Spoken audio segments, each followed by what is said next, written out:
Hello and welcome back. I decided that I would just simply film this video from the same position as the intro video.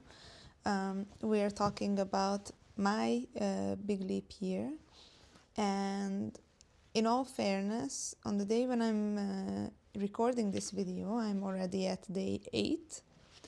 And the reason why I waited a bit with committing to this challenge is because I wanted to feel that I feel sort of a profound enough change in how I experience this experiment, and that I feel that I have enough to share with the bigger public. Well, just the fact that I'm making this video is a testament that it has, and it's been a bit crazy because I really started this experiment, this journey with no expectations at all. But now I also just have a lot of excitement. So I made it a habit that every day when I wake up, I drink my coffee with my husband, and then once he leaves to work and I'm working from home, so I'm home alone, the first thing I do is I sit down, I open the new page of the book, and I do my daily exercise. Sometimes I also revisit previous days' exercises just for the heck of it, but I already had such beautiful moments with this book that I really hope that if you're listening, you can just get the excited and happy and joyous energy, the light energy that I get from doing these daily leaps. But that being said, before I even dive into day one, I haven't been really familiar with the work of, I want to say, Robert Rudd, who authored the Gene Keys. But just out of curiosity, I started reading a few pages from the book, not specifically the definition of the Gene Keys, but just simply what is it about. I knew that he took sort of a step away from human design and built on some of the material that you also can find in human design and the Chinese I Ching, but he also added his own view and connected all the 64 different gates to also our genetic code. So I might be wrong, but I think it's also quite focused on the physical body, not just your energy body. And he wrote something very interesting in one of the intro sections of the book, which I actually noted here. So basically he writes that contemplation is the forgotten wisdom or something like that.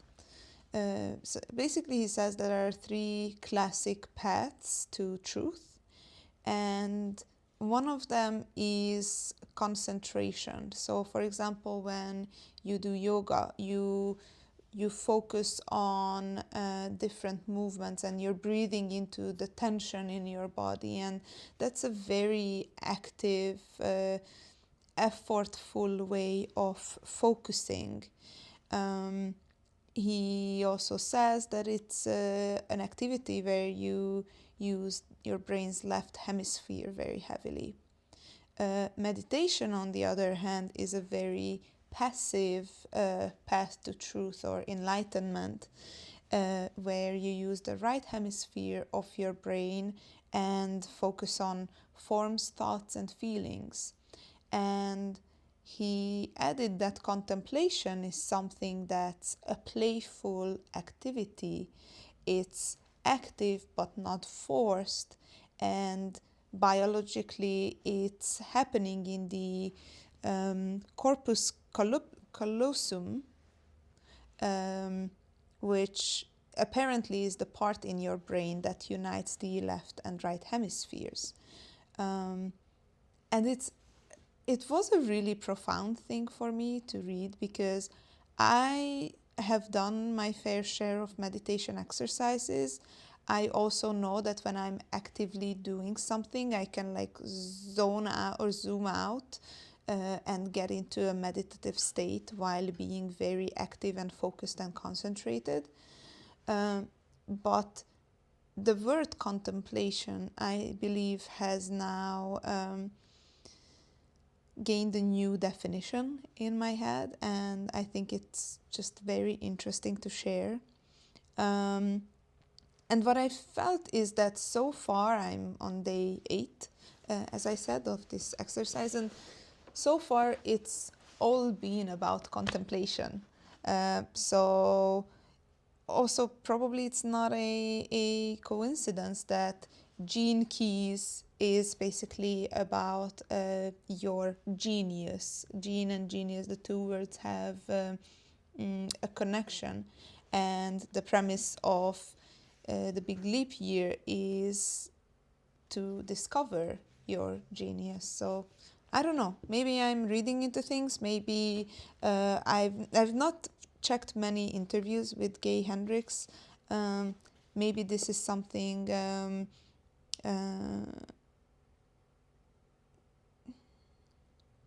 intentional. Maybe this is something intentional from his part. But anyhow, day 1 is called Beginning Your Big Leap Year. And the question that he's asking is, would you be willing to make this day the first in 365 days of positive leaps in your life? With your willingness and commitment, you can transform this into a journey to your highest creative potential, which I call your genius.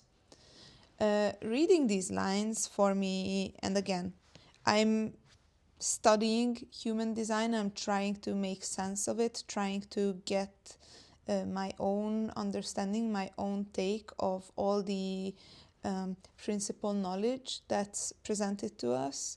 But the thing that came into my mind instantly is, I heard about something that's called the Gate of Beginnings. And when you're into human design, you also know that the gates have various namings.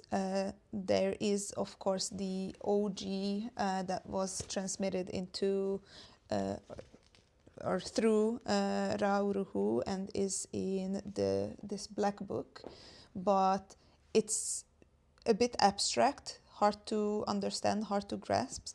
So I understand that people actually took it on themselves to redefine or rephrase or come up with more digestible ways of explaining the different gates in human design. So basically, what I thought of as the Gate of Beginnings is officially Gate 41, and is called the Gate of Contraction. And it's interesting because when we say contraction, I feel sort of a tenseness in my body, as if my muscles were contracting and they were ready to jump and ready to start something. Of course, when we talk about human design, this gate is supposed to represent sort of the initiation of a new cycle, and not just like being stuck in the dreaming of a better future, but actually, propelling you for action. And the leap for the day is to keep repeating actually out loud and in your mind the following sentence: I commit to expanding my genius every day of my life. So when I read this sentence, commitment for me is a very sort of almost active word. When I commit, in software engineering as well, when I commit something, it means that I put the resources aside to achieve this specific thing, and I'm ready for it to be released. I'm ready for it to go. So it's just an interesting word if you really try to understand the nuance of it. That is really something that, as I said, is almost an active, has almost an active meaning, but at the same time it's still just happening in your mind. But instead of being stuck in the imagined better future, you're ready to start, ready to begin. I don't know, was this video a bit too rumbly? I just really felt like this first day had so much for me to really think about, and the ideas were coming just like this, and I really wanted to share that with you. So I will see you tomorrow on day 2, probably with a different setup, probably again even less of